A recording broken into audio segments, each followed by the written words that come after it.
ज्यादा भरोसा अपने आप के ऊपर, अपने विचार के ऊपर, अपने मैनेजेबिलिटी के ऊपर, अपने मैनिपुलेटिव स्किल्स के ऊपर मेरा बहुत ज्यादा विश्वास था। लेकिन जब भी शराब ने ये विश्वास तोड़ डाला और मुझे सरेंडर करके मुझे अल्कोहलिक्स अनोनिमस के दरवाजे में ले आया, और आज मुझे इस बात का एहसास हो रहा है कि अगर मुझे बचना है तो मुझे मेरे तौर तरीके, मेरा विश्वास मुझे बदलना होगा। दैट इज द टाइम जब भी बड़ा डर लग रहा था, क्योंकि भगवान इस विषय के साथ में मैंने कभी कुछ ज्यादा संबंध नहीं रखा था, कभी इसके बारे में ज्यादा सोचा नहीं था। और सडनली अभी जब समझ में आया कि अगर भगवान है तो ही मैं बचूंगा, तो ये भगवान अगर मुझे नहीं मिला, मुझे नहीं समझ में आया, ये फेथ अगर मेरे को नहीं प्राप्त हुआ, तो मैं बच नहीं पाऊंगा, ये विश्वास मुझे दिख रहा था। बट एक बात तो थी कि जब भी मैं एक ही मीटिंग में जाता था, भले वहां के बैठे हुए लोग शायद इतने पढ़े लिखे नहीं थे, शायद मेरे इतने प्रोफेशनली कामयाब नहीं थे, शायद मेरे जैसे फैमिली बैकग्राउंड से नहीं थे, लेकिन इन सबके चेहरे पे एक खुशी दिख रही थी, इन सबके चेहरे पे एक आनंद दिख रहा था। और वो आनंद मुझे बार बार खींच के वहां पर लेके आ रहा था। मुझे इस बात का विश्वास हो रहा था कि अगर मैं बचूंगा तो मैं यहां बचूंगा। अगर कोई लोग मुझे समझते हैं तो वो ये लोग समझते हैं। मुझे समझ में आ गया था कि मुझे अपनी जगह मिल चुकी है। Chandu please proceed to page 35। तो मुझे समझ में आ गया था कि किसी ना किसी प्रकार की उच्च शक्ति को स्वीकारने बगैर मेरे यहां से फ्रीडम नहीं होगा। लास्ट टाइम भी मैंने दो तीन किस्से बताए कि श्रद्धा, ये कोई अननोन भगवान के ऊपर होना, ये मेरे लिए शायद बहुत मुश्किल था। लेकिन जो सामने दिख रही थी, जैसे जिस रिहैब सेंटर में मैं बंद था उसकी चार दीवारें थी, वहां पर वो मुझे श्रद्धा का स्थान दिख रहा था। जो लोग मुझे मदद कर रहे थे वहां मुझे श्रद्धा का स्थान दिख रहा था। जो किताबें मुझे मदद कर रही थी वो किताबें मुझे मदद, श्रद्धा का स्थान दिख रहा था। तो ये सब चीजें शायद मुझे बचाएंगी, ये विश्वास मेरे मन में निर्माण हो रहा था। और वो जो विलिंगनेस था, ये विलिंगनेस की वजह से मैं अपने आप को अल्कोहलिक्स अनोनिमस में समर्पण करने के लिए तैयार हो गया कि भाई ये लोगों के पास कुछ तो है जो मुझे लेना है, जो मुझे सीखना है, और इनके चेहरे पे अगर खुशी है तो मुझे भी, मेरे चेहरे पे भी ये खुशी मुझे अगर पानी है, तो मुझे ये लोग जो कुछ कर रहे हैं ये मुझे करना है। Yes, please proceed Chandu. Okay, Bhushan. But suppose that instinct still cries out, as it certainly will. Yes, respecting alcohol, I guess I have to be dependent upon A. But in all other matters, I must still maintain my independence. Nothing is going to turn me into a non-entity. If I keep on turning my life and my will over to the care of something or somebody else, what will become of me? I'll look like the hole in the donut. This, of course, is the process by which instinct and logic always seek to bolster egotism and so frustrate spiritual development. The trouble is that this kind of thinking takes no real account of the facts. And the facts seem to be these. The more we become willing to depend upon higher power, the more independent we actually are. Therefore, dependence, as AA practices it, is really a means of gaining true independence of the spirit. Let's बस examine for यहाँ a पर moment रुकते this हैं, यहाँ idea पर of रुकते हैं dependence Chandu. at this level. Okay. Chandu, let's wait here Okay. because this is an important paragraph. Sure. तो शराब के मामले में मैंने हार मान ली थी, लेकिन दोस्तों जब भी वो क्लासरूम में आकर बैठता था और मुझे बताया गया कि मुझे इनमें से किसी को स्पॉन्सर लेना है और इनमें से किसी व्यक्ति का मुझे सब कुछ सुनना है, तो ये बात मेरे लिए आसान नहीं थी दोस्तों। मैं एक डबल पोस्ट ग्रेजुएट लड़का, एक बहुत अच्छी कंपनी में बहुत अच्छी पोजीशन पे काम करने वाला, मेरे हाथ के नीचे बहुत सारे लोग काम कर रहे थे, और ऐसी अवस्था में मुझे यहाँ से किसी के पास से मेरे जीवन के प्रति मार्गदर्शन लेना होगा, ये संकल्पना मुझे थोड़ी सी मुश्किल लग रही थी। हाँ, यानी आपको कुछ शराब के बारे में कुछ गाइडलाइंस देनी होगी, या दारू से दूर का कैसे रहने का, इसके बारे में आपका अनुभव कहना होगा, तो वो मैं सुनने को तैयार था। लेकिन मेरा ईगो ये बात स्वीकार करने के लिए तैयार नहीं था कि मुझे हर चीज में मैं शायद कमजोर हूं, मेरी शायद अपब्रिंगिंग कमजोर हुई होगी, मेरे शायद थॉट प्रोसेस कमजोर है। ये बात मैं मानने को तैयार नहीं था। और इसीलिए बाकी सब चीजें जो है मेरी जिंदगी की, मेरी करियर है, मेरी रिलेशनशिप्स है, मेरा पैसा है, मेरा प्लानिंग है, ये सब जो चीजें हैं, ये मैं भगवान के ऊपर कैसे सौंप सकता हूं? ये जो कॉन्फ्लिक्ट है, ऑलवेज मुझे ऐसे लगता था कि ये जो बोलते हैं ना कि भगवान के ऊपर छोड़ दे, लीव कंप्लीटली, जो होना है वो अच्छा ही होना है, भगवान के ऊपर छोड़ दे। मैं बोला भगवान के ऊपर कैसे छोड़ सकता हूं मैं, ये सब चीजें तो मुझे ही मैनेज करनी है। तो आई हैड, मतलब मेरे को बहुत वहां पर कंफ्यूजन था कि मैं ये डिपेंडेंस, तुम लोग बोल रहे हो कि दूसरे किसी व्यक्ति के ऊपर मैं अपने आप को आत्मनिर्भर कर दूं, ये मैं कैसे आत्मनिर्भर कर सकता हूं, जो कि वो व्यक्ति ना मेरे बारे में कुछ जानता है, ना मेरे जिंदगी के बारे में जानता है, ना मेरी समस्याओं के बारे में जानता है। मैं कैसे किसी और चीज के बारे में लोगों के ऊपर आत्मनिर्भर हो सकता हूं, या कोई उच्च शक्ति की संकल्पना पर, मतलब मेरी उच्च शक्ति वो टाइम पे अल्कोहलिक्स एनोनिमस ही थी। तो अल्कोहलिक्स एनोनिमस के लोग मेरी जिंदगी की बाकी समस्याएं छुड़ा सकेंगे, ये मुझे विश्वास नहीं था। लेकिन हमेशा जो सीनियर मेंबर्स थे वो कहते थे कि भूषण आते रहे, सुनते रहे, बात करते रहे, तुझे सॉल्यूशन मिलेगा। ऐसा कोई समस्या नहीं है जो यहाँ पर डिस्कस नहीं होता, ऐसा कोई अनुभव नहीं है जो यहाँ पर पहले नहीं घटा हुआ है। तो आते रहे और तेरे को सॉल्यूशंस मिलते जाएगा। And when I did that, कि मैंने नोटिस किया था कि कितना भी मैं स्ट्रेसफुल रहूंगा, मेरा कितना भी वर्क डे स्ट्रेसफुल गया होगा, जब भी मैं ए के मीटिंग में जाता, तो किसी ना किसी तरीके से वो स्ट्रेस मेरा निकल जाता। मैं कितना भी फाइनेंशियल या किसी भी प्रकार का डर लेकर मैं मीटिंग में आता था, और वो मीटिंग में सुनकर मुझे कुछ समय के लिए मेरे मन में से वो पूरे विचार मुझे उड़ जाते थे मेरे से। और मैंने ये एक्चुअली एक्सपीरियंस किया कि अगर मैं ये सोच के चलूं कि चलो ठीक है, जो भी करना है कर लेते, पहले शाम को मीटिंग कर लेते, मीटिंग के बाद में डिसीजन लेते हैं। और जब भी मैं ये मीटिंग के ऊपर छोड़ देता था, और वो दिन 100% मेरे को मीटिंग में से कुछ ना कुछ ऐसा ऐसा क्लिक होता था दिमाग में, कि जिससे मुझे ऐसे लगता था कि मेरा जो समस्या है वो हल हो गया या हो जाएगा। Yes, please proceed ahead. Let's examine for a moment this idea of dependence at the level of everyday living. In this area, it is startling to discover how dependent we really are and how unconscious of that dependence. Every modern house has electric wiring carrying power and the light to its interior. We are delighted with this dependence. Our main hope is that nothing will ever cut off the supply of current. By so accepting our dependence upon this marvel of science, we find ourselves more independent personally. Not only are we more independent, we are even more comfortable and secure. Power flows just where it is needed, silently and surely. Electricity, that strange energy so few people understand, meets our simplest daily needs and our more desperate ones too. Ask the polio sufferer confined to an iron lung who depends with complete trust upon a motor to keep the breath of life in him. But the moment our mental or emotional independence is in question, how differently next we page. behave,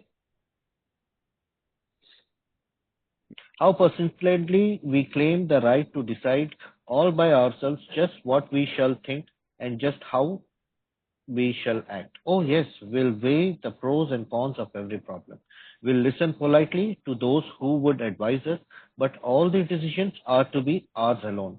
Nobody is going to meddle with our personal independence in such matters. Besides, we think there is no one we can surely trust. We are certain that our intelligence, backed by willpower, can rightly control our inner lives and guarantee a success in the world we live in. This brave philosophy, wherein each man plays God, sounds good in the speaking, but it still has to meet the acid test. How well does it actually work? One good look in the mirror ought to be answer enough for any alcoholic. Should his own image in the mirror be यही too रुक जा, awful? यही रुक जा. Yes. Okay. Yes. Lucky is also Yes. here. I'm here. Yes. Welcome, Lucky. Yeah. You want to go Thank you. first, Lucky? या thank you. नमस्ते दोस्तों, मेरा नाम लकी, मैं एक शराबी हूँ.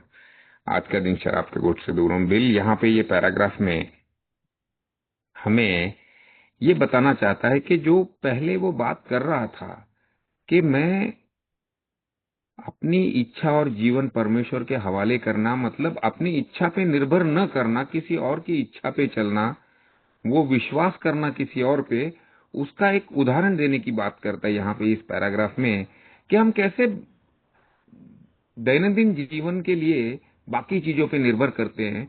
और यहाँ पे वो बिजली का उदाहरण देता है कि जैसे हम बटन दबाते हैं और वो उजाला कर देती है, रात में पंखे चला देती है, हमें दिखती नहीं है लेकिन वो काम करती है. और हम इस बात को जान के जब उस पर निर्भर करते हैं तो वो हमें और काम करने के लिए आजाद करती है, हमें कंफर्टेबल करती है. इस बात का उदाहरण बिल देता है. और उस ट्रेन एनर्जी को वो और भी थोड़ा एक और उदाहरण को देता है कि जब पुराने जमाने में जो पोलियो से ग्रस्त जिनके लंग्स काम नहीं करते थे ना, उनको वो मोटर से हवा भरी जाती थी, निकाली जाती थी, उसका एक और उदाहरण देता है कि कैसे जीने के लिए भी हम बहुत सारी चीजों पे निर्भर होते हैं, कुछ आरामदायक और कुछ जान बचाने वाली. अगर मैं इस निर्भरता को, अगर मैं शराब के ऊपर की निर्भरता के साथ जोड़ूं तो यस, शराब भी ऐसे ही काम करती थी कि मैंने थोड़ी पेट में डाली और वो कुछ क्षणों के बाद में मुझे वो हवा के गोते कराने लगेगी. अब वो किसी भी प्रकार की शराब हो ना, अच्छी हो, गंदी हो, महंगी हो, सस्ती हो, लेकिन हमेशा से मेरा विश्वास रहा है कि ये मेरे मन की अवस्था में परिवर्तन कर देगी, ये मेरे को इस गंदे मूड में से निकाल देगी, ये मेरे को उस चिंता से मुक्त करा देगी, ये मेरे को उस डर से मुक्त करा देगी. देखा जाएगा तो एक वस्तु पे मेरी निर्भरता तो थी ही. अगर मैं ये तीसरे कदम की बात अपने जीवन में मैंने कैसे अपनाया उसकी बात करता हूं तो वो तो निर्भरता थी, लेकिन क्या वो निर्भरता किसी और के ऊपर जा सकती थी क्या? क्योंकि अगले पैरा में बिल ये कहता है कि जब हम अपने भावनिक मुक्तता की बात करें कि हम भावनिक तौर पे तो अपने निर्णय खुद लेते हैं, हम किसी के बोलने पे, किसी के इशारा दिखाने पे या किसी के रास्ता दिखाने पे हम सुनते तो जरूर हैं, और फिर उसकी बात में कितना वजन है वो भी जानते हैं, जानने की कोशिश करते हैं. लेकिन जब निर्णय की बात आती है तो वो निर्णय तो हमारा ही होता है. हम नहीं चाहते कि कोई मेरे व्यक्तिगत निर्णयों में दखल अंदाजी करे. और तो और मुझे ऐसा लगता है कि मैं उसके ऊपर अपने व्यक्तिगत निर्णयों के लिए क्यों निर्भर करूं, क्यों ट्रस्ट करूं उसके ऊपर, क्यों विश्वास करूं? क्योंकि मेरा ऐसा मानना था कि मेरी बुद्धिमत्ता और उसके साथ में मेरी इच्छा शक्ति, ये दोनों चीजों के बल पे मुझे तो संसार में जो सक्सेस चाहिए था वो सक्सेस तो मिलता ही था. मैं यहाँ पे एक छोटा सा अनुभव बताना चाहता हूँ क्योंकि इच्छा शक्ति यहाँ पे बताई है. मैं बचपन में नाटा था, यानी कि 14-15 बरस की उम्र तक मैं, कोई इतनी मेरी हाइट नहीं हुई थी, और किसी एक मेरे रिश्तेदार ने मेरे को ऐसे ही टोंट मार दिया क्योंकि मेरे चाचा का लड़का नाटा रह गया था. तो वो मेरे को बोलता था, अरे लकी तू उसके जैसा रह जाएगा। ये बात मेरे मन को लग गई और मैंने इसको बदलने का विचार किया। हमारा वर्कशॉप में ही घर था, और वो वर्कशॉप में ऊपर में चढ़ करके ना एक डंडा लगाया हुआ, तो उसके साथ लटकना चालू किया। अभी क्या करेगा, लंबा होना है। लंबा होने के लिए क्या करना पड़ेगा, मेरे मन ने बोला लटकना पड़ेगा। अब देखिए, मेरी जिंदगी में बदलाव लाने के लिए मैंने अपनी बुद्धिमत्ता से काम किया, अपने आइडियाज पे विश्वास किया, और मैं लटकने लगा। 3-4 महीने मैं लटकता रहा, मेरे हाथ दुखते थे। 2 मिनट से लेके मैं आधे आधे घंटे तक लटका ही रहता था। अब उससे हुआ क्या, उससे मैं लंबा हो गया। और सडनली वो 15 से लेके 16 की एज के बीच में मेरा 6 इंच हाइट गेन हो गया। और इस बात का मुझे बड़ा अभिमान होता था। तो इच्छा शक्ति ने हमारे लिए बहुत कुछ किया होता है एक वक्त में, और वो अनुभव मुझे ऐसे मेरी गहराई में बैठ जाते हैं कि मैंने सोचा और मैंने उसको पूरा किया। और ये शायद तथाकथित आत्मनिर्भरता की भी बात यहाँ पे आ जाती है कि मैं कर लूंगा। तो मेरा ये जो अनुभव था, ये बहुत सालों तक इच्छा शक्ति का मेरे दिमाग में घूमता रहा। और भाई, इच्छा किया तो लटकने का, लंबा हो गया लंबा, लोगों ने अप्रिशिएट किया। लेकिन वो बात कुछ और थी। और यहाँ पे जब हम बात कर रहे थे अपने पूरे जीवन के बारे में, तो ये जो मेरी फिलॉसफी थी, ये जो मेरा फलसफा था, जहाँ पे मैं ही अपने जीवन का कर्ता धर्ता बन गया था, तो ये सुनने को तो अच्छा लगता था, लेकिन क्या ये मेरे जीवन में काम कर रहा था? नहीं दोस्तों। 28 बरस की उम्र में, लास्ट के 5 साल, 23 से लेकर 28 बरस की उम्र तक, जो मेरी अल्कोहलिक ड्रिंकिंग हुई, और उसमें जो बिंज ड्रिंकिंग में मैं देखता था, मेरे सारे किए हुए प्रयत्न असफल। रोज सुबह उठ करके आईने में चेहरा देखने पे पता चलता था कि वो सूजी हुई आंखें हैं, हर प्रयत्न असफल है, और डर से भरा हुआ था मैं। इस मामले में मेरी इच्छा शक्ति काम नहीं कर रही थी, ये मैं समझने के लिए ही तैयार नहीं था। ये मैं गहराई तक उसको उतारने के लिए ही तैयार नहीं था।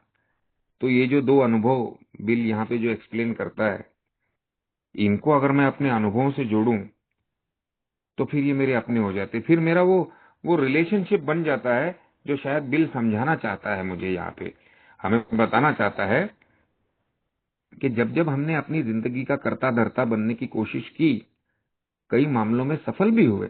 लेकिन जब वो आज के संदर्भ में जब मैं उसको देखता हूं कि आज मेरी अवस्था कैसी है, तो मुझे वो गिरावट दिखाई देगी, मुझे वो सच्चाई दिखाई देगी। यस प्रशांत। सो मेरे ख्याल से इस पैराग्राफ का जो दो इम्पोर्टेंट स्टेटमेंट्स है, वो है intelligence backed by will power. मेरा जो भरोसा है वो मेरे बुद्धि और मेरे विल के ऊपर, मेरी मेहनत के ऊपर मेरा पूरा भरोसा है। लेकिन ये भरोसे ने मुझे लाया कहाँ है, कहाँ लाके रखा है? ये मेरा इंटेलिजेंस और मेरा विल पावर मुझे डब्बे में ही डाल के आया है। मतलब मैंने हर प्रकार की बर्बादी ही की हुई है, अपने करियर की, अपने रिश्तों की, अपने पैसे की, हर प्रकार की बर्बादी ही मैंने की हुई है, ये इंटेलिजेंस और मेरे विल पावर के ऊपर भरोसा करते हुए। ऐसा नहीं, मैंने हार्डवर्क भी किया। Intelligence backed by will power, backed by hard work. So all of this put together also मेरा कुछ खास बन नहीं पाया था। मैं उम्र के 28 साल में यहाँ पर अल्कोहलिक्स एनोनिमस में अननोन शराबियों के पास में मदद मांगने के लिए पहुंचा था, यही मेरी अचीवमेंट थी। बाकी मैंने जो कुछ भी छोटा मोटा पोजीशन हासिल किया था, छोटा मोटा पैसा या प्रतिष्ठा हासिल की थी, वो टिकाने की क्षमता मेरे में बची नहीं थी, वो पूरी तरह से शराब ने ले ली थी। सो BW यहाँ पर कहता है कि ये जो ब्रेव फिलोसॉफी है कि ईच मैन प्लेज गॉड, हम लोग के पास एक हमेशा कहा जाता है अहम ब्रह्मास्मि, यानी मेरे अंदर ही भगवान है, मेरे अपना हाथ जगन्नाथ है, यानी मेरे हाथ में ही दुनिया को बदलने की ताकत है। ये जब फिलोसॉफी है, ये फिलोसॉफी सुनने में बड़ी अच्छी लगती है। लेकिन जब ही उसको आप जीवन के साथ में जोड़कर देखते हो तो दिखाई देता है कि अपने हाथ से सिर्फ हमने अपने घर तोड़े हुए, अपना बर्बादी ही किया हुआ है। अपनी विल पावर को हम लोग कभी संभाल के इस्तेमाल ही नहीं कर पाए हैं। तो आगे बढ़ते हैं Chandu. Should his own image in the mirror be too awful to contemplate, as it usually is? He might first take a look at the results normal people are getting from self-sufficiency. Everywhere he sees people into warring fragments. Each fragment says to others, "We are right, you are wrong." Every such pressure group, if it is strong enough, self-righteously imposes its will upon the rest. And everywhere the same thing is being done on an individual basis. The sum of all this mighty effort is less peace and less brotherhood than before. The philosophy of self-sufficiency is not paying off. Plainly enough, it is bone-crushing juggernaut whose final achievement is ruin. Therefore, we who are alcoholics can consider ourselves fortunate indeed. Each of us had his own near fatal encounter with juggernaut of self-will next page and has please. suffered enough under its weight to be willing to look for something better. So it is by circumstance rather than by any virtue that we have been driven to A, have admitted defeat, have acquired the rudiments of faith, and now want to make a decision to turn our will and our lives over to a higher power. We realize that word dependence is as distasteful to many psychiatrists and psychologists as it is to alcoholics. Like our professional friends, we too are aware that there are wrong forms of dependence. We have experienced many of them. No adult man or woman, for example, should be in too much emotional dependence upon a parent. They should have been weaned long before. And if they have not been, they should wake up to the fact. This very form of faulty dependence has caused many a rebellious alcoholic to conclude that dependence of any sort must be intolerably damaging. But independence upon an A group or a higher power hasn't produced any baleful results. Continue. No, we can यहाँ पे दोस्तों मैं ये बताना चाहता हूं कि तथाकथित आत्मनिर्भरता, अभी तक हम जो बात करते आ रहे हैं, क्योंकि यहाँ पे एक तुलनात्मक नजरिया दिया जा रहा है कि भाई डिपेंडेंस ऑन आउटसाइड पावर और dependence on my own power, इसको हम सेल्फ सफिशिएंसी की बात करते हैं यहाँ पे कि मेरी आत्मनिर्भरता। तो आत्मनिर्भर होके साधारण व्यक्तियों में भी कहीं पे गुस्सा दिखाई देता है, कहीं पे डर दिखाई देता है। बिल कहता है यहाँ समाज में अलग अलग पक्ष बन जाते हैं, मैं सही हूं, वो गलत है, और ये सारा झमेला चलता रहता है। और इस वजह से काफी अशांति और भाईचारे का बीच में बिखराव हो जाता है। तो वो ये कहना चाहता है कि जो सेल्फ सफिशिएंसी की फिलॉसफी है वो काम नहीं कर रही है, ये तो सब जगह जैसे तबाही मचा रही है। इसके लिए हम अपने आप को भाग्यवान समझते हैं। क्यों भाग्यवान समझते हैं? यहाँ पे बॉटम की बात करता है। हमने हर एक ने अपनी इच्छा से ही जीवन जीने की कोशिश की, अपनी इच्छा से ही शराब बंद करने की बात करता था मैं। सब कुछ जो भी होगा वो सेल्फ विल पे, मैं कर लूंगा, मैं करूंगा इसको, और मैं करूंगा, मैं ऐसे करूंगा, मेरे आइडियाज, मेरे तौर तरीके। और उसकी वजह से जो मेरी हालत हुई थी वो हालत ऐसी थी कि बिल लिखता है एक जगह पे, under the lashes of alcoholism we were driven to a. Alcoholism भी नहीं था, अल्कोहलिज्म तो था ही, उसके कोड़े जैसी मार तो मेरी पीठ पे पड़ रही थी, बट लेकिन जिंदगी भी इतनी असहनीय हो गई थी। और ये सारा मैं देखूं तो सच्चाई में तो ये मेरे खुद की इच्छाओं के और मेरे निर्णयों से ही हुआ था। मैंने जिन चीजों पे चाहा उन चीजों पे निर्भर हुआ था मैं, मेरे आइडियाज, मेरी विल, मैं ऐसा करूंगा, मैं वैसा करूंगा, और उसके कारण ही तो मेरी ये दशा हुई थी। और मैं बचते बचाते एक ही शरण में आया था। अब जब हम यहाँ पे आ गए हैं और हमने पहले कदम में पराभव स्वीकार कर लिया है, ये जान चुके हैं, मेरे अंदर से आवाज आ चुकी है, लकी इधर नहीं तो किधर नहीं, हाँ तू मरा, अभी तू गया काम से। भले वो किसी के लिए फिजिकल बॉटम हो, शारीरिक हेल्थ का बॉटम हो, किसी के लिए फाइनेंशियल बॉटम हो, किसी के लिए रिश्ते नातों का बॉटम हो, या किसी के लिए नौकरी धंधे का बॉटम हो, लेकिन कहीं ना कोई एक डायमेंशन तो जिंदगी का ऐसे खत्म हो जाता है कि हमको घुटने टेकने पे मजबूर कर देता है। और दूसरे कदम में हमें वो श्रद्धा का एक बेसिक आइडिया तो मिल ही गया है कि भाई कोई ना कोई ताकत तो है जो मेरे को इस पागलपन से बचाएगी। रोज कसम, रोज वादा, और रोज शराब से दूर रहने की बात, और रोज जिंदगी में ये ना करूंगा वो ना करूंगा उसकी बातें, और शाम को फिर वही, एक बार नहीं कितनी बार, बार बार। अब मैं असहाय हो गया हूं, लेकिन दूसरे कदम ने वो आइडिया तो दे दिया कि कोई ना कोई ताकत है जो तेरे को ये पागलपन से बचा सकेगी। और अभी हम उस मोड़ पे आके खड़े हुए हैं। मराठी में अपने हाउ इट वर्क्स में आम्ही मौक्याच्या वळणावर उभे होतो लिखा हुआ है, on the turning point. Yes question, this is the turning point. True. मैं यहाँ पर बिल बात करता है हेल्दी और अनहेल्दी डिपेंडेंस के बारे में। मुझे मेरे जिंदगी में से एक कहानी याद आती है।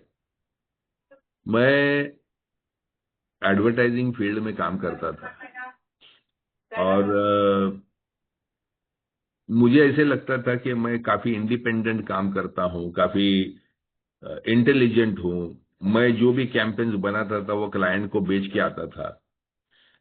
ये सब दौर में जिनके लिए एक एक पब्लिकेशन हाउस था, एक बड़ा पब्लिकेशन हाउस था बम्बई का, उनके एक पार्ट ओनर थे, उनके साथ में मेरी खास दोस्ती हो गई। उनको बड़ा विश्वास मेरे ऊपर।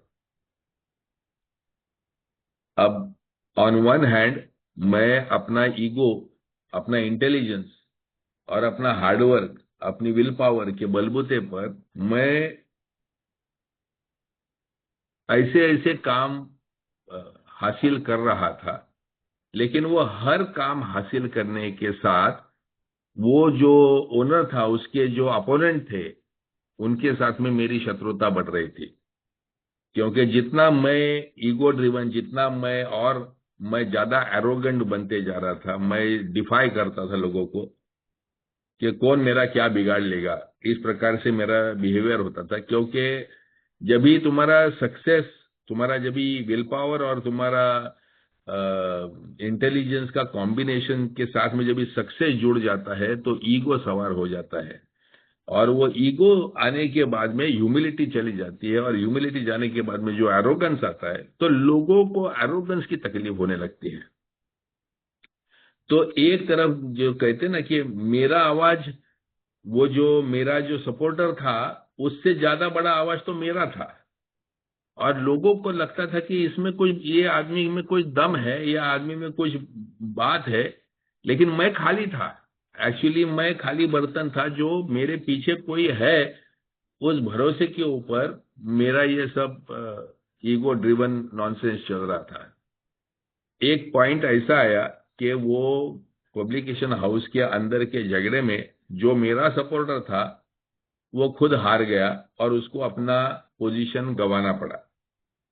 और जैसे उसकी पोजीशन गई, उसके साथ में मैं भी डब्बे में चला गया। क्योंकि मेरा पूरा डिपेंडेंस था वो उसके ऊपर था।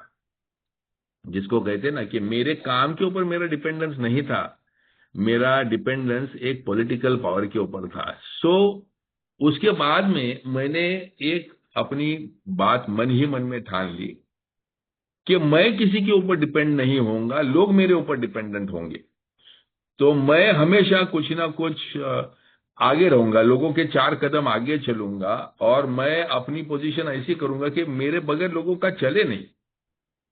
और उस चक्कर में ये जो जो टू अवॉइड दैट डिपेंडेंस, कि मैं किसी कंपनी पे डिपेंडेंट नहीं हूं, मैं किसी व्यक्ति पे डिपेंडेंट नहीं हूं, मैं किसी एक नौकरी पे डिपेंडेंट नहीं हूं, तो हर जगह पर मैं लोगों से अपने आप को थोड़ा सा दूरी रखता था, क्योंकि लोगों के ऊपर भरोसा रखना, लोगों के ऊपर प्यार करना है, लोगों के साथ दोस्ती बनाना, ये सब मुझे कमजोरी लगने लगी थी। क्योंकि जो मुझे हासिल करना था कम उम्र में, जल्दी से जल्दी, तेजी के साथ में, जो मुझे हासिल करना था, वो हासिल करने के लिए मुझे ये सब मृदु, ये सब जो नरम दिल वाली जो चीजें हैं, ये मुझे मंजूर नहीं थी। और मैंने जब भी आज मैं ये पढ़ता हूं तो मुझे दिखाई देता है कि वो जो पिछले सेंटेंस पे वो जगरनट का उन्होंने ये किया है, यानी तोड़ फाड़ कर जाने वाला, बोन क्रशिंग जगरनॉट, ये सेंटेंस वहां पर यूज किया है कि एक आजू बाजू के सबको तोड़ फाड़ के मैं जाने वाला आदमी, लोगों की भावनाएं तोड़कर, लोगों की एम्बिशंस तोड़कर, लोगों के ऊपर प्रमोशन, मेरे से 5-5, 7-7, 10-10 साल आगे जो थे सीनियरिटी में, उनके ऊपर जाके मैं उनका बॉस बैठना चाहता था, और मैंने हासिल भी किया। वो मेरी जो एम्बिशियस जो रन था उसमें, लेकिन जो भी पाया मैंने वो मैं टिका नहीं सका। वो एवरीथिंग, वो जैसे कहते ना कि एक एक एक तोड़ते तोड़ते तोड़ते तोड़ते, जिस महल का मैं राजा बना, वो महल तो पूरा टूटा फूटा था, उसका कुछ ना मेरे को किसी का फायदा था, ना उसका दूसरे किसी को फायदा था। और जब ही व्हेन आई रियलाइज्ड कि डिपेंडेंस, यहाँ पर जब भी अल्कोहलिक्स अनोनिमस में आने के बाद में जो कहते हैं कि वो जो था वो अनहेल्दी डिपेंडेंस था, लेकिन यहाँ आकर अगर तुम उच्च शक्ति के ऊपर, तुमने जो भी अल्कोहलिक्स एनोनिमस को अगर उच्च शक्ति माना है, तो अल्कोहलिक्स एनोनिमस के ऊपर भरोसा रखोगे तो तुम्हारा कोई नुकसान नहीं होना है। और यहाँ पर तुमको जो गाइडलाइंस मिलेगी, जो तत्व मिलेंगे, जो आध्यात्मिकता मिलेगी, उसके ऊपर अगर तुम भरोसा रखोगे तो ये अनहेल्दी नहीं बल्कि ये हेल्दी डिपेंडेंस होगा। और इसका अभी तक किसी को बुरा अनुभव नहीं आया है। मैं थोड़ा सा मन ही मन शांत हो गया था, क्योंकि मैं भी, ये जो फाइट थी, वो जो ईगो का जो डिस्ट्रक्शन ये था, उसमें मैं भी थक चुका था, मैं भी चूर चूर हो गया था, मेरे को भी एनर्जी नहीं बची थी जिंदगी उस प्रकार से जीने की। मैं भी शांतता चाहता था, मैं भी किसी ना किसी प्रकार के सहारे की खोज में था।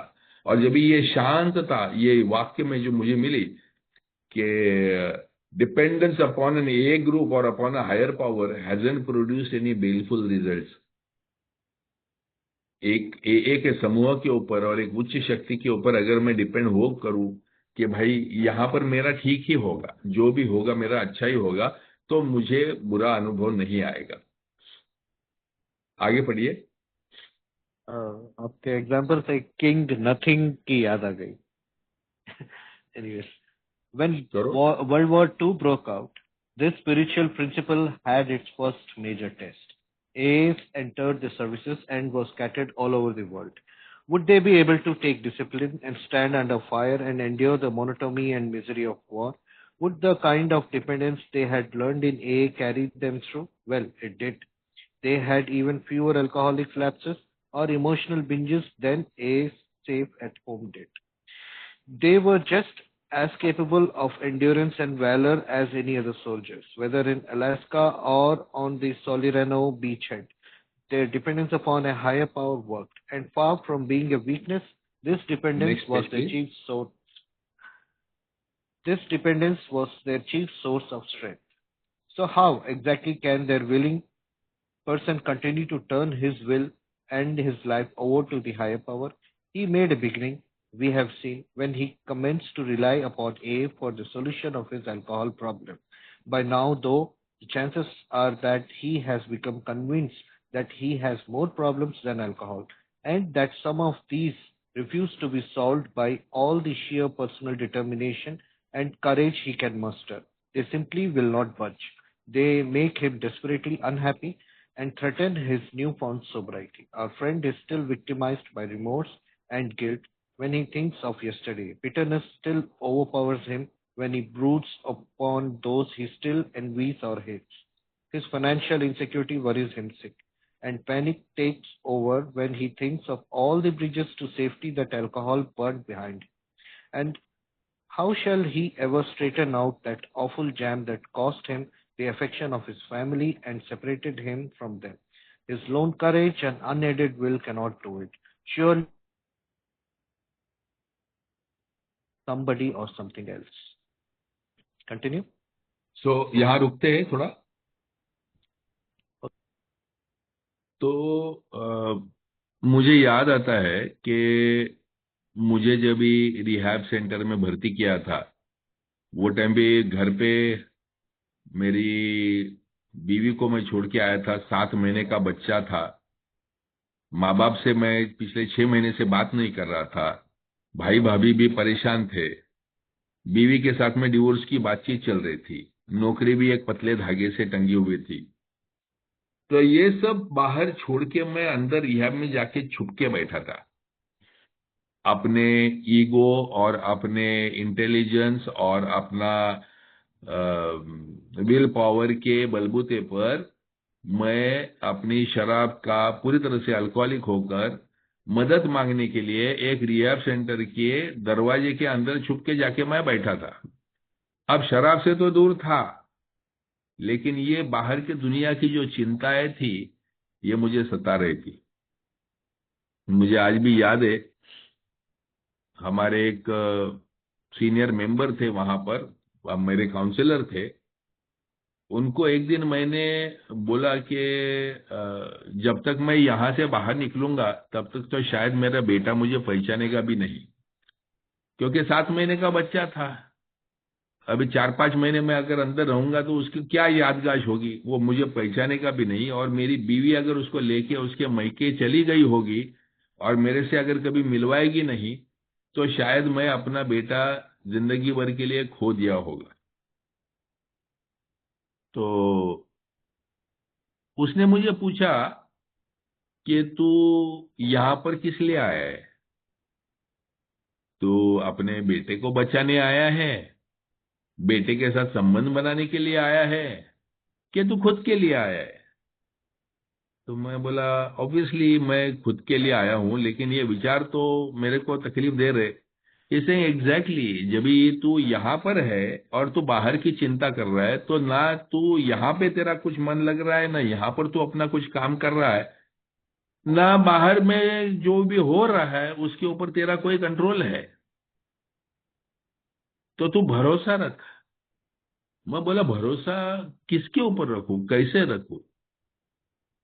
तो he told me to trust the system. He saying, एक भी बच्चा ऐसा तेरे को पता है क्या कि जो पैदा हो गया और किसी ने उसको नहीं देखा, इसके लिए वो मर गया? मैं बोला, नहीं। बोला, एग्जैक्टली कई बार ऐसे होते हैं कि छोटे नन्हे से बच्चे होते हैं, उनके दोनों माँ बाप मर जाते हैं, लेकिन वहां पर भी कोई ना कोई खड़ा हो जाता है। वो बच्चे का संगोपन करता है, पालन पोषण करता है, पढ़ा लिखाता है और उसको बड़ा करता है। कोई नहीं तो कोई नहीं अनाथ आश्रम में जमा कर देते हैं।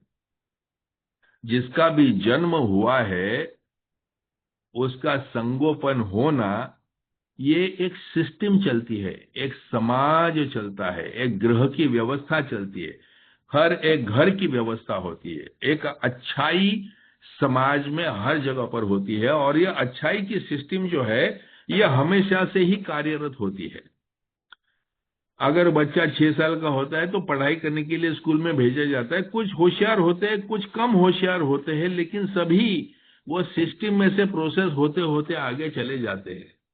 तो होल लाइफ, होल वर्ल्ड ये एक सिस्टम में चलते रहता है। तुम ये हो जिसने सिस्टम को डिफाई किया है।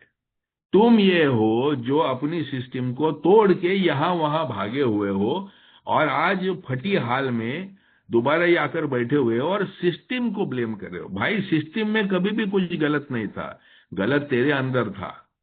अगर तू अपने आप को एडजस्ट कर पाएगा और ये सिस्टम के साथ जुड़ पाएगा, तो जो सिस्टम की हार्मनी है, एक जिंदगी का एक रिदम है, ये रिदम के साथ में तू भी जुड़ पाएगा। सेम कुछ नहीं होता तेरे बच्चे को, और अगर भूल जाता भी है तो उसको याद दिलाना कौन सी बड़ी बात है। 4 महीने पूरे जिंदगी में से गए तो कौन सी बड़ी बात है। और कुछ ही नहीं होता, तेरी बीवी अगर छोड़ के जानी होती थी तो तू जब भी पी रहा था तभी गई होती। तेरे को भर्ती करने के लिए यहाँ सेंटर में आकर वो छोड़ के क्यों जाएगी। Have faith in the system. और मुझे हमेशा ऐसे लगता था, मैं वरीड सिक कि मेरा क्या होगा, मेरा क्या होगा। इंश्योर यहाँ से बाहर निकलूंगा तो मुझे अगर बाप भी घर पे नहीं लेगा, मेरा कोई दोस्त भी नहीं बचा हुआ है, मेरी नौकरी भी तो मैंने टंगा के आया हूँ, मेरा कुछ नहीं होगा और मैं कहीं नहीं जा पाऊंगा। मैं कोशिश कर रहा था कि मैं वो रिहाब में ही जॉब कर सकूं, वहीं पर रह सकूं। मैं, मेरा लिमिटेड इंटेलिजेंस और मेरा लिमिटेड विल पावर और मेरा लिमिटेड सेल्फ कॉन्फिडेंस लेके मैं चाहता था कि मैं यहीं पर, ये जिंदगी से, समाज से छुप कर यहीं पर बैठा रहूं, यहीं पर काउंसलर का जॉब करके अंदर ही के अंदर ही रहूं, मुझे बाहर जाना ही नहीं, ये सब रिश्तों को सामना करना ही नहीं है।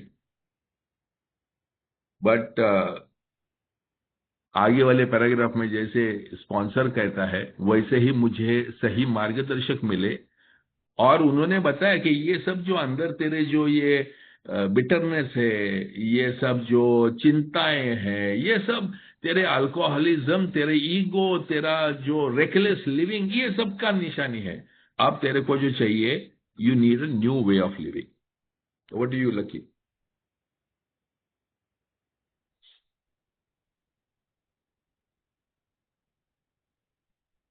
लकी जी म्यूट शायद। मैं बस एक लाइन कहना चाहूंगा भूषण, मैं भी 28-29 साल की टाइम में जब पहली बार रियाद में गया था, तो मेरी नौकरी भी एक पतले धागे से बची हुई थी, मेरी बेटी एक 9-10 महीने की थी, और मेरे अंदर भी यही जो आपने शेयर किया, यही चीज चल रहे थे, और मेरे साथ भी कुछ ऐसा ही हुआ। Thank you. यस, ये बिल्कुल उस बात का खुलासा है कि जब शुरुआत में शराब की समस्या का समाधान तो हो जाता है, लेकिन ये बात समझ में आने लग पड़ती है कि अभी तो बहुत कुछ बाकी है। मैं जब ये में आया, मैं 13 दिसंबर 1995 को आया, उसके पहले मैंने लगभग 3 साल मेहनत करके मेरे सप्लायर के साथ पार्टनरशिप में पंजाब में एक फैक्ट्री खड़ा किया। यहाँ से सब कुछ लेके गया, वहां लगाया। यहाँ का मतलब, वो बोलते हैं ना, अल्कोहलिक क्या करता है कि उसको अगर उसके दिमाग में घुस जाएगा ना, तो वो एक दिशा मार्ग में चलता है, फिर वन वे चलता है। और मैंने सारा कुछ वहां पे लगा दिया, पीता भी था, करता भी था, और वो सक्सेस किया, चलाया। और वो सक्सेस होने के बाद वहां पे लोकल जो एसोसिएशन थी ना इंडस्ट्रियलिस्ट की, उन्होंने हमारा सत्कार करने के लिए बुलाया। अब मैं पीता तो रोज था, लेकिन जब किसी काम का यश मिलता है ना, तो शराबी तो जैसे भगवान ही बन जाता है। फिर तो उसको लगता है कि बाबा, सारे पंजाब में इंडस्ट्री लगाने वाला मैं ही हूँ। और उन्होंने हमको बुके वुके दिया, सब कुछ दिया। बड़ा 100-150 आदमी जमा हुए थे क्लब में। और मेरा पार्टनर, वो मेरे को बोलता था, लकी जी पीना मत, लकी जी पीना मत। उसको मालूम था कि मैं पीता कैसे हूँ, लेकिन मेरे को तो वो छोटे से सक्सेस का भूत चढ़ा हुआ था ना, और मैं तो 7वें आसमान पे था। मैं बहुत पिया उस दिन। और उस दिन पीने के बाद मैंने गाड़ी चलाने की जिद की। गाड़ी तो थी नहीं, स्कूटर था, और उस स्कूटर के ऊपर से हम गिर गए। मैं गिर गया, वो मेरे पीछे नहीं आया। और जिन्होंने 1 घंटा पहले सम्मान किया था, वही देख रहे थे कि सरदार जी रोड पे गिरा पड़ा है, पगड़ी उठा रहा है उसको। 4 आदमी उठा के गाड़ी में डाल के लेके गए। अगले दिन जो उस बात का मेरे को अफसोस हुआ, प्लस मेरे पार्टनर के साथ में जो झगड़ा हुआ, बड़ा घमासान हुआ। और सिवाय इसके कि मैं माफी मांगू, मेरा अहंकार इतना बढ़ गया था कि मैंने उसको बोला, तेरे जैसे 100 आदमी खड़ा करेगा रे, मैं बंबई से आया हूँ। मैं भले सरदार जी हूँ, मैं बंबई में पला बड़ा हूँ, मैं तो 10 कंपनी ऐसी खड़ी कर दूंगा। वो रो रहा था कि मेरी वो खानदानी वहां पे रहने वाले थे, मेरी खानदानी इज्जत आपने निकाल दी, ये किया वो किया, बड़े आरोप लगा रहा था। और वो मैं वहां पे छोड़ के आ गया। मैंने ना हिसाब किया ना कुछ किया, छोड़ के आ गया। उसके पहले 3 साल मैंने यहाँ पे अपने कुछ काम नहीं किया था, यहाँ से पैसे ले जाके लगाए थे। ना हिसाब किया ना कुछ किया, आ गया। आने के बाद में जुलाई महीने में आया, अगस्त सितंबर भूषण अगर रिहाब में छुपा हुआ था तो आई वॉज सल्किंग। मैं बस पी रहा था और कैसे ना कैसे करके अपने आप को छुपा रहा था। लोगों के देने थे पैसे मैंने यहाँ पे। मुझे दिसंबर में मैसेज मिला। मैसेज मिलने के बाद में जब जनवरी में होश आई तो मुझे इतनी फाइनेंशियल इनसिक्योरिटी सताने लगी, क्योंकि वही मेरा सप्लायर था, अभी वो मेरे को माल भी नहीं दे रहा था। अब ज्यों कैसे, शराब से तो दूर हूं, ये समस्या को बताऊं कैसे मैं। और इतनी कड़वाहट महसूस होती थी कि यार मैं क्या क्या करके आए, क्या नहीं करना चाहिए था। और अभी जिंदगी की ऐसी कश्मकश थी कि शराब से तो दूर था, लेकिन ना तो काम करने के लिए सप्लायर था, ना यहाँ पे मेरे पास धंधा चलाने के लिए पैसे थे, ना माल देने के लिए सप्लायर, ना पैसे थे।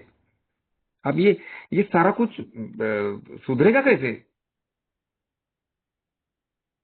मेरी हिम्मत और मेरी जो इच्छा शक्ति थी, उससे तो ये निपटने वाला है नहीं।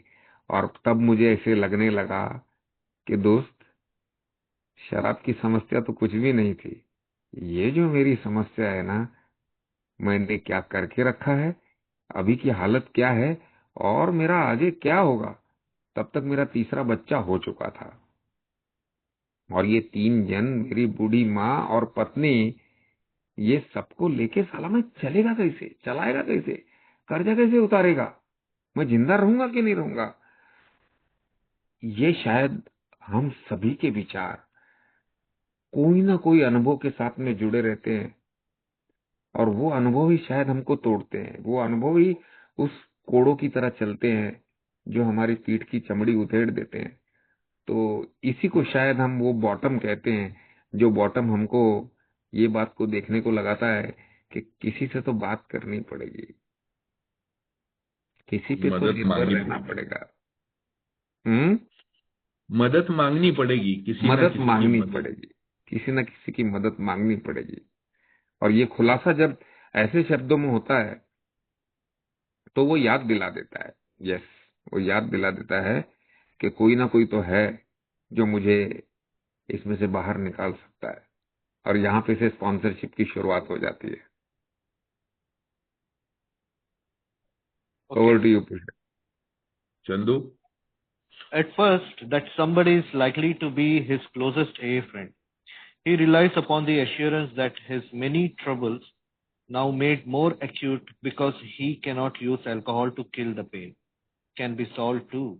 Of course, the sponsor points out that our friend's life is still unmanageable, even though he is sober. After all, many a bad start on A's program has been made. More sobriety brought about by the admission of alcoholism and by attendance at a few meetings is very good indeed. But it is bound to be far cry from permanent sobriety and a next page. contented, useful life. That is just where the remaining steps of the AA program come in. Nothing short of continuous action upon these as a way of life can bring the much desired result. Then it is explained that other steps of AA program can be practiced with success only when step 3 is given a determined and persistent trial. This statement may surprise newcomers who have experienced nothing but constant deflation and a growing conviction that human will is of no value whatever. They have become persuaded, and rightly so, that many problems besides alcohol will not yield to a headlong assault powered by the individual alone. But now it appears that there are certain things which only the individual can do, all by himself and in the light of his own circumstances. He needs to develop the quality of willingness. When he acquires willingness, he is the only one who can make the decision to exert himself. Trying to do this is an act of his own will. All of the 12 steps require sustained and personal exertion to conform to their principles, and so we trust the God's will. Last paragraph, Kushan, I'll finish. Okay. It is when we try to make our will conform with God's that we begin to use it rightly. To all of us, this was a most wonderful revelation. Our whole trouble had been the misuse of willpower. We had tried to bombard our problems with it instead of attempting to bring it into agreement with God's intention for us. To make this increasingly possible is the purpose of 12 steps, and step 3 opens the door. Once we have come into agreement with these ideas, it is really easy to begin the practice of step 3. In all Next page. times of emotional disturbance or indecision, we can pause, ask for quiet, and in the stillness simply say, God, grant me the serenity to accept the things I cannot change, courage to change the things I can, and wisdom to know the difference. Thank you. So, आते हैं उस अवस्था में कि जब ही मेरा intelligence मेरे लिए काम नहीं कर रहा है, मेरे इंटेलिजेंस ने, मेरे विल पावर ने खाली मुझे बर्बादी तक ही लाकर छोड़ा हुआ है। मैं मदद मांगने के लिए तैयार हूं और मेरा मार्गदर्शक, मेरा स्पॉन्सर बोलता है कि भाई अभी तो तेरी शुरुआत है, सरेंडर से ही तेरी शुरुआत है, अभी यहां से तुझे कार्यक्रम शुरू करना है। इंटरेस्टिंग थिंग ये है कि बिल डब्ल्यू यहां पर जो ईश्वर की इच्छा की जो बात करता है वो ये है कि बची हुई स्टेप्स का पालन करना, ये ईश्वर की इच्छा है। इस प्रकार का यहाँ पर सेंटेंस फॉर्मेशन देखने को मिलता है कि इफ आई हैव अंडरस्टूड, कि मैं अगर समझ चुका हूं कि मेरा पुराना तौर तरीका इंटेलिजेंस से मैं बर्बाद हो गया हूं, अब मुझे अगर बदलना है, किसी की मदद लेकर मुझ में बदलाव लाना है, अगर किसी अच्छी ताकत को मेरे जिंदगी में काम करवाना है, तो मुझे तैयारी करनी है कि बाकी सब स्टेप्स को मैं अपने जीवन में पूरी तरह से स्वीकार करूं। That is the question he answer यहां पर पूछता है कि मुझे याद है कि जब भी मेरा डिस्चार्ज हो रहा था रिहैब सेंटर में से, और मुझे बताया गया था कि भाई तो बाहर तो जा रहा है, लेकिन बोलता है, मेरे स्पॉन्सर ने एक बात बताई थी, मेरा जो अर्ली काउंसलर था उसने बात बताई थी कि देख, बोलता है बहुत सारे ऐसे लोग रहते हैं कि जो बाहर जाते हैं सेंटर में से, दोबारा आजमाते हैं, शराब पीते हैं और वापस आ जाते हैं। ऐसे उनके 2-4 चक्कर हो जाते, फिर वो सोबर हो जाते, लेकिन तू वापस नहीं आएगा। मैं बोला क्यों? बोलता है तू पी के मरेगा, लेकिन तेरा ईगो तेरे को वापस यहां नहीं आने देगा। My God, he understood me so well. उसने मुझे बताया कि भाई संभल के रहना, अगर अपने ईगो को चेक में रहना है तो तेरे को अल्कोहलिक्स एनोनिमस में जाना होगा, AA के मीटिंगों में बैठना होगा, उनकी शेयरिंग सुनना होगा, वो कार्यक्रम तेरे को फॉलो करना होगा। नहीं तो तू पिएगा तो तू यहाँ पर वापस भी नहीं आएगा, तू ए में भी नहीं जाएगा, तेरे को पीकर मरने के अलावा दूसरा पर्याय नहीं रहेगा। इवन नाउ जब भी मैं पीछे मुड़कर वो स्टेज को देखता हूं दोस्तों, मैं बाहर निकला वहां से और 3 जन का हमारा डिस्चार्ज साथ में हुआ था। उसमें से एक था ड्रग एडिक्ट, वो बाहर निकलने के 1 हफ्ते के अंदर ही वो स्लिप हो गया और एकदम बुरी तरह से रिलैप्स हो गया और वापस उसको सेंटर में भेज देना पड़ा। मैं और मेरा दूसरा एक दोस्त, हम दोनों हमने ठान ली कि हम लोग बचेंगे और 1 महीना हम लोगों ने अलग अलग AA की मीटिंग्स की।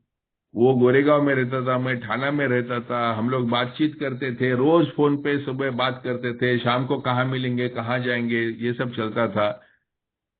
और 1 महीने के बाद में सुबह जब भी उसका फोन आया तो उसका आवाज सुन के मुझे पता चला कि ये इसकी भी गई भैंस पानी में।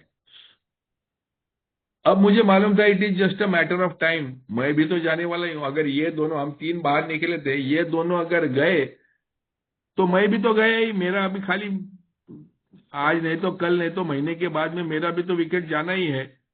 और मैं डर गया।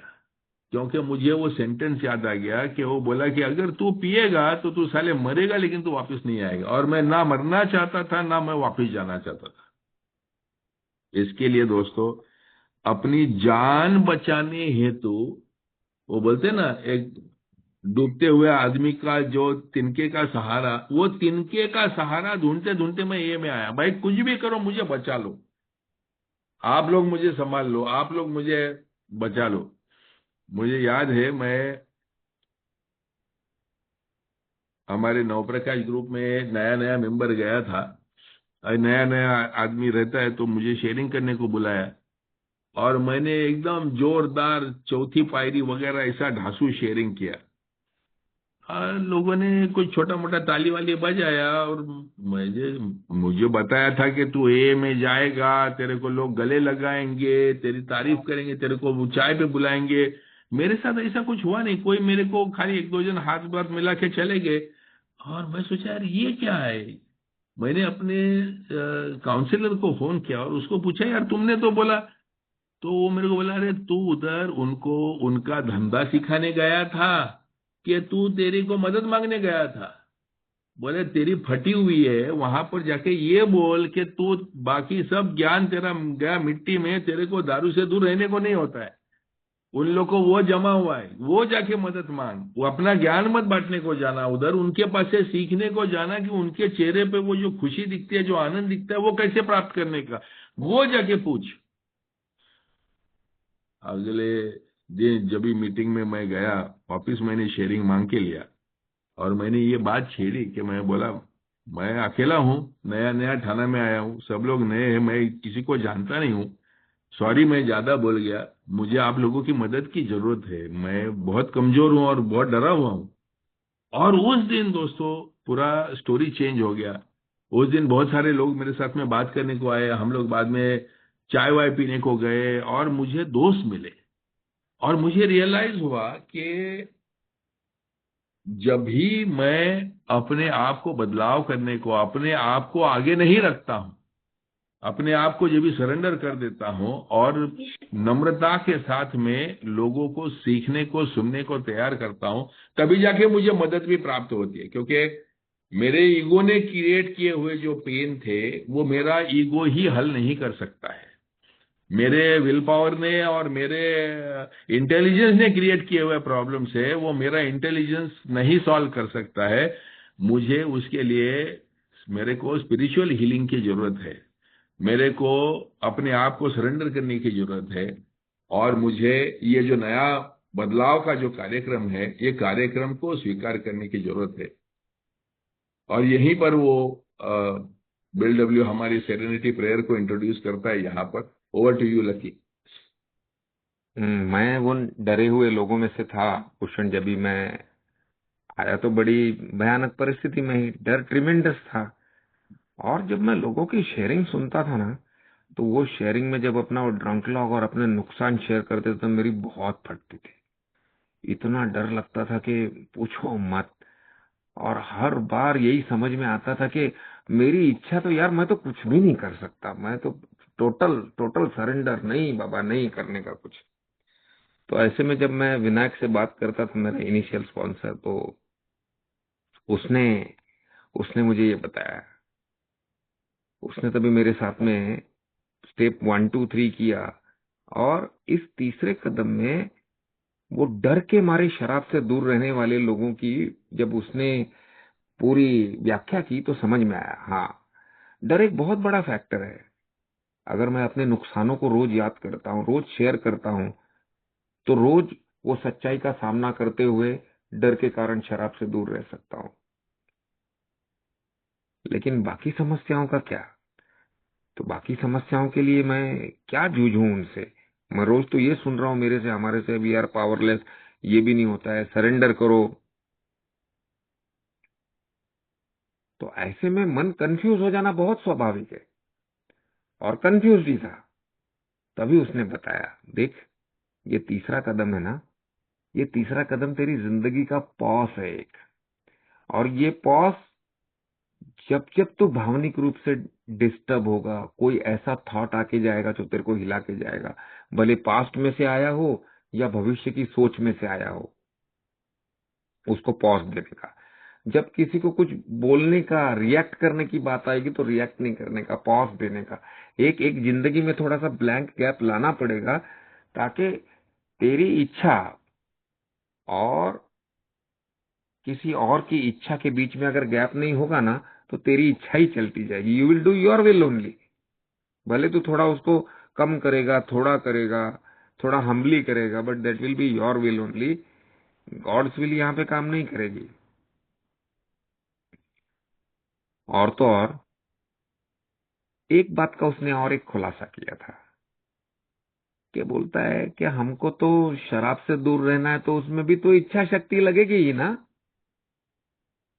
शराब बंद करने के मामले में मेरी इच्छा शक्ति चली नहीं पहले, लेकिन जब मैं मेरी इच्छा को एक बड़ी समूह की इच्छा के साथ में मिलाता हूं ना, तो हर सोबर व्यक्ति ने वो पहला घंटा, वो पहला दिन, वो पहला महीना निकाला है, पीने की इच्छा को टालते हुए निकाला है। और पीने की इच्छा को टालना भी तो कहीं से आया ना उसको। उसकी नहीं थी पहले, लेकिन उसने समूह में से ली, उसने स्पॉन्सर के पास से ली, लेकिन उसने वो काम तो किया ना, उस ऑब्सेशन को, शराब का ग्लास न उठाने का। तो हमारी इच्छा शक्ति काम करती है जब मैं किसी और बड़ी ताकत की इच्छा के साथ लगाऊं। जब इस समूह के अंदर कि lucky one day at A time, आज का दिन, इसके लिए मेरी सारी समस्याएं मेरी इच्छा शक्ति के दुरुपयोग के बारे में थी। क्योंकि मैं जब बाहर आने के बाद मैं पहला दिन शराब से दूर था, तो ख्याल तो आया, लेकिन उस ख्याल के सामने मेरे को ए का ख्याल भी आया, मेरे को ए की शेयरिंग भी याद आई।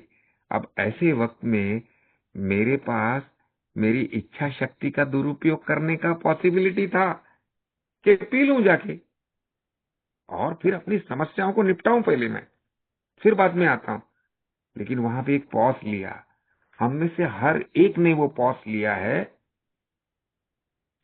और उस सामूहिक इच्छा शक्ति के साथ में मिलाया। उस सत्सद विवेक बुद्धि की जो आवाज कानों में गूंजती रही थी, और उसके एग्रीमेंट के साथ में जब चले, one day at A time, आज रे अभी नहीं, फोन कर।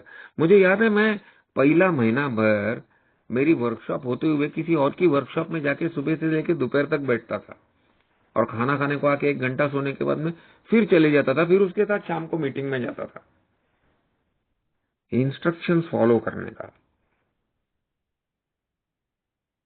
शराब से दूर रहने की इच्छा भी हमारी ही है। वो इच्छा को जब एक साथ मिलता है, तो फिर वो सही दिशा में चलने लग पड़ती है। और ये पॉज जब जब भावनिक उथल पुथल होती है, जब जब कहीं मैं असमंजस की परिस्थिति में चला आता हूं, भले शुरुआत के दिन हो या बाद में के दिन हो, कोई मायने नहीं रखता, तभी तभी एक पॉज लेना जरूरी है कि मैं क्या करने जा रहा हूं, मैं किन किन चीजों को बदलने की बात सोच रहा हूं। मैं अपने अंदर की चीजों को बदलने की बात सोच रहा हूं, या दुनिया को बदलने की बात सोच रहा हूं। मैं क्या अपने पास्ट को बदलने की बात सोच रहा हूं, क्या सोच रहा हूं मैं? नहीं। मेरी प्रेयर, यहाँ पे जो प्रेयर का उल्लेख है, प्रेयर के ऊपर ही हमको एक सेशन रखना चाहिए भूषण। क्योंकि ये कुछ चंद शब्द बिल कई बार कहता है कि ये 4 लाइनें मेरे पूरे के पूरे कार्यक्रम को इतनी कॉम्पैक्ट करके इतनी आसानी से बता देती है कि पूछो मत। सोब्राइटी के शुरुआत के दिनों में कई घटनाएं, कई परिस्थितियां विपरीत हो जाती हैं, और उन विपरीत परिस्थितियों का सामना कैसे करूं, मेरे पास कोई साधन नहीं होते। और ऐसे में वो पुराने तौर तरीके ही याद आते हैं कि ऐसा कर दूं, वैसा कर दूं, या तो भाग जाऊं या तो लड़ पड़ूं। लेकिन ना तो मैं भाग सकता हूं, ना तो मैं लड़ सकता हूं, मुझे तो खड़ा रहना पड़ेगा। और खड़ा रहने के लिए वो पॉज, वो कुछ न करना अति महत्वपूर्ण है, अति महत्वपूर्ण है। हर व्यक्ति ने अपनी सोब्राइटी की शुरुआत में, शुरुआती दिनों की तकलीफों में आए हुए उस रोष को, उस गुस्से को, उस जला देने वाली आग को रोका है, पॉज दे करके। तीसरा कदम एक श्रद्धा की छलांग की बात करते हैं, तो उसके साथ साथ एक पॉज की भी बात करते हैं। और हमारी प्रेयर, जितनी बार भी आप तकलीफ के समय में इसको मन में ला करके एक बार 4 लाइनें ये मन ही मन पढ़ लो, तुरंत जैसे कि विजडम आ जाता है कि भाई मैं कहाँ टक्कर मार रहा हूँ, मैं किस चीज के साथ में लड़ रहा हूँ। ये तो लड़ने लायक है ही नहीं, ये बदलने लायक नहीं है, ये तो स्वीकारनी पड़ेगी, ये तो सच्चाई है, ये तो मेरा पास्ट है, ये मेरा पास्ट के मेरे किए हुए कर्म। भले मैं 6 महीने सोबर हूं, लेकिन मेरे पत्नी के मुंह से निकल रहे हैं, जबकि मेरी अपेक्षा ये होती कि मैं शराब से दूर हूं और लोगों ने मेरा साथ देना चाहिए। 6 महीने तो सारे हुए, अभी से कैसे सब पहले जैसा ठीक हो जाएगा। लेकिन जो सच्चाई है वो तो स्वीकारनी पड़ेगी। जो मैंने करके रखा है और जिसके कारण मेरे अकेले को ही नहीं, मेरे परिवार को भोगना पड़ रहा है, उसको तो सुनना ही पड़ेगा। और वो सुनने के लिए धैर्य कहाँ से आएगा, वो हिम्मत कहाँ से आएगी? तो वो हिम्मत, वो ताकत देगी मुझे, अगर मैं उस पर विश्वास रखूं तो। बात श्रद्धा की है, बात विश्वास की है। और तो और बिल इस ऐसे में लिख गया, permanent sobriety and contented useful life. उसके लिए अगले 9 कदमों की तैयारी, क्योंकि बार बार ये मानसिक उथल पुथल होनी है, परिस्थितियां विपरीत जानी है। कभी पास्ट आ जाएगा, पास्ट के नुकसान याद आ जाएंगे, तो कभी भविष्य की असुरक्षितताएं आ जाएंगी। और इन सबको मैं अगर अपने दम पे लड़ना चाहूं, तो मेरे पास कोई पर्याय बचेगा नहीं। क्योंकि मैंने देख लिया कि मेरी इच्छाओं से, मेरे आइडिया से मैं अगर एक रोड रोलर की तरह सब कुछ रौंद के चुप कराना चाहूं, तो वो संभव नहीं है। एंड श्रद्धा की छलांग हम सभी ने लगाई है। Thank you. तो मेरे ख्याल से यहीं पर जो बात आती है कि वो जो मेरा काउंसलर बताने का प्रयास कर रहा था कि हर चीज की एक सिस्टम होती है। वो हमेशा मुझे बोलता था कि गॉड की व्याख्या, ये गुड ऑर्डरली डायरेक्शन ऐसी भी की जा सकती है। जब भी आपको समझ में नहीं आ रहा है कि ईश्वर की इच्छा क्या है, ईश्वर की मेरे लिए इच्छा क्या है, इस परिस्थिति में क्या है, तो जो भी चीज मुझे एक सही रास्ते पर, एक सत्सद विवेक बुद्धि के रास्ते पर चलने के लिए बोले, वो ईश्वर की इच्छा है। जो अच्छाई, सहिष्णुता, प्रेम इसके ऊपर चलने वाली है, वो अच्छाई की है। मुझे याद है एक बार फादर जो ने एक नाइट विजिल में बहुत अच्छे से कहा था कि कैसे जानने का कि खुद की इच्छा क्या और ईश्वर की इच्छा क्या। तो जब भी आप अपने आप को सवाल पूछो कि ये करने से मेरा क्या लाभ है, अगर मेरा कुछ लाभ है तो वो खुद की इच्छा है, और अगर मेरा लाभ का मैं नहीं सोच रहा हूं तो वो ईश्वर की इच्छा है। ऐसा आप अपने आप को एक आसान तरीका दे सकते हो गेज करने के लिए। सो वेन एवर मैं अपने बारे में सोच रहा हूं वो खुद की इच्छा है, लेकिन दूसरे के बारे में सोच रहा हूं तो वो ईश्वर की इच्छा है। सबके बारे में सोच रहा हूं वो ईश्वर की इच्छा है। वो मुझे, मैं नया नया सदस्य था और मैंने हमेशा ये अपना जो सेरेनिटी प्रेयर जो क्लासरूम में लिखा जाता है, तो ऐसे गॉड बड़े अक्षरों में लिखा जाता है और फिर वो ग्रांटर्स सेरेनिटी वगैरह आता है। तो एक सीनियर मेंबर थे, उन्होंने मुझे पूछा था कि पूछन, ये गॉड बड़े अक्षरों में क्यों लिखा है, मालूम है तेरे को? नहीं पता। तो बोलते हैं, ये आक्रोश है, गॉड ये पुकार है, ये कि the greatest prayer is the cry of a repentant heart. एक पश्चातापी मन का जो आक्रोश जब ये होता है, तो वो जो पुकार है वो ये पुकार है। तेरा मन अगर पश्चातापी है तो जिस प्रकार से जिया है वहां से बदलना चाहता है, एक अच्छा जिंदगी जीना चाहता है, और तू ईश्वर की मदद मांग रहा है, तो तू जितनी आतुरता से अंदर से आवाज निकाल के पूछेगा, वो पुकार है इस गॉड में। और तब से जब भी मैं ये सेरेनिटी प्रेयर का वो बड़ा गॉड दिखता हूं, तो मुझे वो याद आता है कि वो एक आक्रोश है, पश्चातापी मन के आक्रोश की वो पुकार है।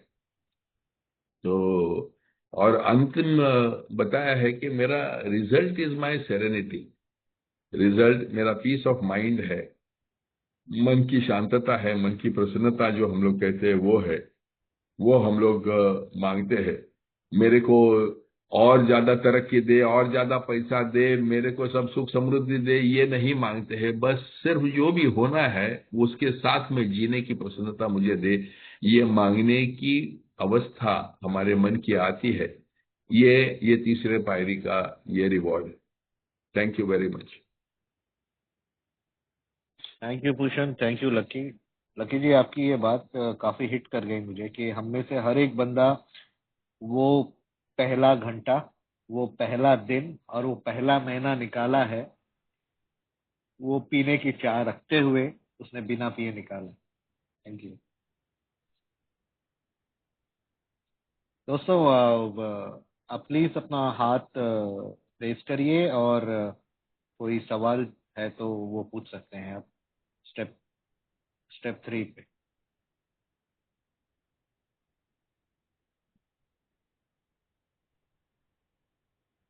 या कोई छोटी सी शेयरिंग आप करना चाहते हैं स्टेप 3 के बारे में तो वो भी कर सकते हैं, क्योंकि हमारे पास 7 मिनट हैं।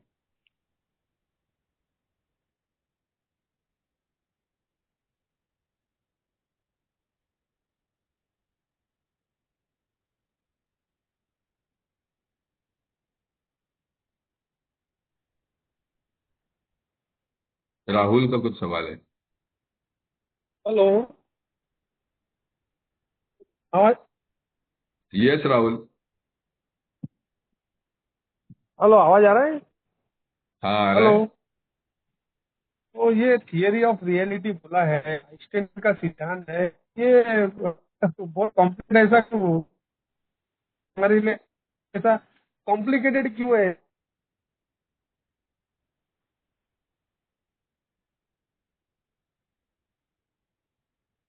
राहुल, तुम्हारा सवाल थियरी ऑफ रिलेटिविटी के बारे में है? हाँ, वही पूछ रहा है वो। वो आइंस्टाइन को पूछना भाई, हमको क्या मार पूछता है। यहाँ पर जिक्र ये किया हुआ है कि ये थियरी ऑफ रिलेटिविटी जितना मुश्किल नहीं है, या एटॉमिक फिजिक्स जैसा कोई मुश्किल सवाल नहीं है। ये सिंपल सी चीज है, भरोसा रखने की बात है, उसके ऊपर हम लोग बात कर रहे हैं। राहुल शायद नेटवर्क के सर, बाहर है। मैं पूछ सकता था? हाँ बोलिए ना। दोस्तों, मेरा नाम महेंद्र है, मैं जैसल कॉली हूँ। नरेंद्र। क्वेश्चन भाई, लकी भाई, दोनों भाई कोई भी जवाब देना चाहें कि मैं जो देखता हूँ ना अपने जीवन में, कि सुबह उठता हूँ और एक पूरे विश्वास के साथ उठता हूँ कि आज मैं कोशिश करूंगा अपनी विल इन लाइफ गॉड को पूरी तरह से देने की। लेकिन मैं तो देखता हूँ कि 1 घंटे बाद ही या 10 मिनट बाद ही 20 मिनट बाद मैं अपनी चला रहा होता हूँ। वो बिना इच्छा के बच्चों को डांटना, मतलब कि ये पढ़ नहीं रहा है, या वो उस पढ़ने के लिए, या बीवी को कुछ कह देना, या ऑफिस में मतलब काम कराते वक्त पूरा, मतलब वो देखता हूँ कि सारी मैं चाहता हूँ कि अपने अकॉर्डिंग चीजें मैं चलाना चाहता हूँ, और वो पूरी दिखती है, भरपूर कोशिश करने के बावजूद पूरी दिखती है मुझे कि सब मेरी अपनी सेल्फ विल चल रही है। अभी तक मुझ में वो विलिंगनेस ही नहीं आई है कि वो सब सब सेल्फ विल ही, मुझे मुझे लगता है कि सेल्फ विल ही चलती रहती है मेरे उसमें, और मैं बार बार fake it to make it करके फेक उसको सरेंडर करने की कोशिश में आता हूँ, लेकिन मुझे सरेंडर अपने अंदर कहीं दिखाई नहीं देता। तो इसका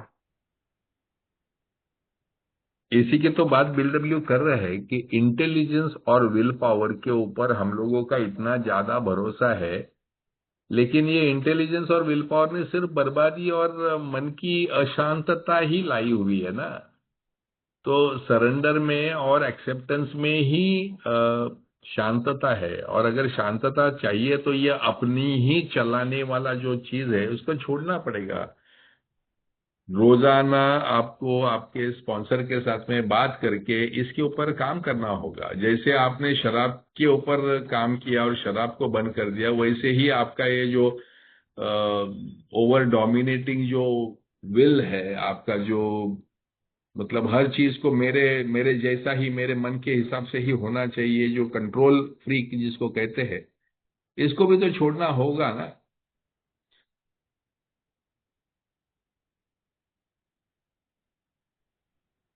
तो ट्रू, छोड़ना होगा इसको। और वही वही तो हमारी प्रेयर बोलती है ना, भाई किसको बदलना है और किसको छोड़ना है, हमें इसी बात का आइडिया नहीं है।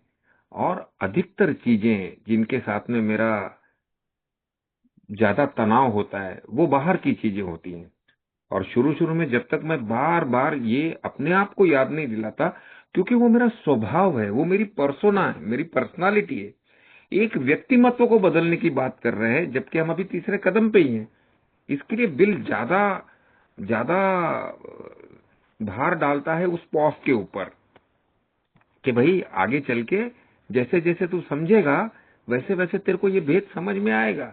लेकिन अभी कुछ ऐसा मत कर, अभी कुछ ज्यादा आक्रोश मत ला, अभी पॉज दे और विजडम मांग। कोई और हाथ उठा था क्या? बेसिकली ये चौथे पायरी की बैकग्राउंड वर्क है, क्योंकि ये जो सेल्फ विल रन रायट की जो शुरुआत है, ये इंटेलिजेंस और विल पावर का जो कॉम्बिनेशन है, उसका इसका इंट्रोडक्शन सिर्फ यहाँ पर थर्ड स्टेप में वो करता है कि इसको छोड़े बगैर प्रगति होने वाली नहीं है। और ये इंटेलिजेंस ने और इसने कैसी वाट लगाई है वो हम लोग फोर्थ स्टेप में देखने वाले ही है ना। हम्म। लेकिन लकी भाई, कहने को तो कह दिया जाता है कि कर दो, लेकिन वो होना बहुत वास्तव में कॉम्प्लिकेटेड है। वो रिलेटिविटी भी कुछ समझ सकता हूँ मैं आइंस्टाइन की, लेकिन मैं ये नहीं समझ पाता हूँ। हाँ, क्योंकि हम शराबी है ना, हम आसान चीजों को नहीं समझ पाए। हम आसान चीजों को नहीं समझ पाए, हम कॉम्प्लिकेटेड लोग हैं। हमने जिंदगी को बहुत कॉम्प्लिकेट कर दिया था। मैं अपने स्पॉन्सर के पास जब भी जाता था ना, तो मैं अपनी समस्या को ऐसा लेकर के जाता था, वो जैसे बोलते हैं ना कि अपने गू को, अपने शिट को चांदी का वर्क ले जाके उसके सामने रखता था, "ये वो आती है मेरे से।" तो वो सिंपल एक बात में बोलता था, तो तेरे को नहीं करना है तो मत कर। लेकिन वो इतनी सिंप्लिसिटी से बोल जाता था। लेकिन मेरे को तो भूमिका बनाने की आदत है ना। I am more obsessed with my problem rather than interested in solution. Solution simple है, लेकिन सिंपल चीजें पसंद नहीं है ना। हमको लगता है कि मेरा आई एम डिफरेंट, ये भावना, fancied self sufficiency, I am different, I need special attention, I me myself. ये सारी चीजें तो आएंगी आएंगी ना, मुझे नहीं आएंगी तो और किसको आएंगी? राहुल आया लाइन पे, सचिन भी है, लेकिन टाइम हो गया अपना। खाली चंदू। 1 मिनट बोलना चाहता हूँ। मैं ऐसा बोल रहा हूँ कि कुछ ना कुछ बनने के चक्कर में मैंने अपनी वाइफ की मेरे लाइफ की बहुत वाट लगाई। मेरे मन में हमेशा ये विचार चलता था कि कुछ ना कुछ बनना है, कुछ ना कुछ बनना है। तो जब तक ये तीसरा स्टेप यही बोलता है तू बनना छोड़ दे भाई, ईश्वर पे छोड़ दे, वो बनना जो होगा है ना। वो बहुत दिन से मेरे को ये शेयर करने का था, बस थैंक तो यू। बेवड़ा बना ना राहुल को, अभी शराबी तो बना अभी ना। वो हाँ, जब छोड़ देते तो सब अपने आप शुरू हो जाता है, बराबर।